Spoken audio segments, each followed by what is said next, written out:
Show scrapping certificate and get discount on purchase of new vehicle under National Automobile Scrappage Policy.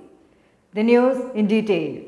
Prime Minister Narendra Modi has launched the much-awaited vehicle scrappage policy in India today. Prime Minister Modi launched the policy at the Gujarat Investor Summit and has requested youth and startups to join this program.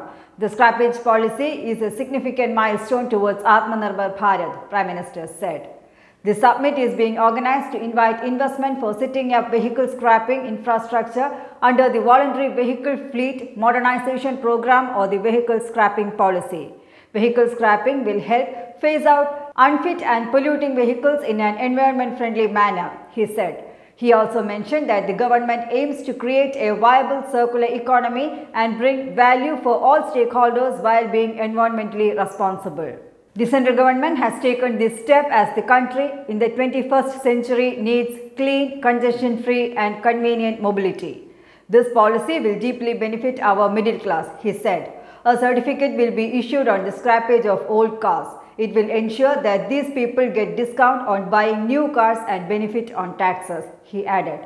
The government expects to generate employment for about 35,000 people at vehicle fitness centers and scrap yards at a collective investment of Rs 10,000 crore. The vehicle fitness test cost will depend on the type of vehicle.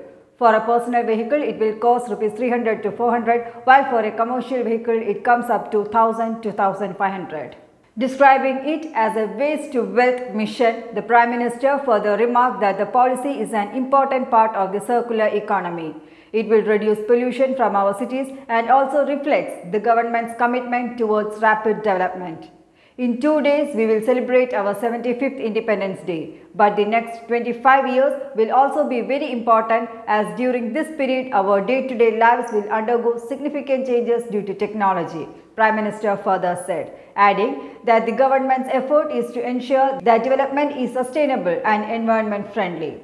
The policy mandates that passenger vehicles older than 15 years and commercial vehicles older than 20 years will have to be scrapped mandatory if they fall fitness and emission test. Moreover, the policy is likely to positively impact the sales of new cars and pave way for more opportunities for the Indian auto sector. As of April 2021, there were 1.7 million old, medium and heavy commercial vehicles plying on the Indian roads according to the Ministry of Road Transport and Highways. In addition, the report cited that industry believes that the policy has the potential to generate demand for new vehicles. News Desk, Karma News.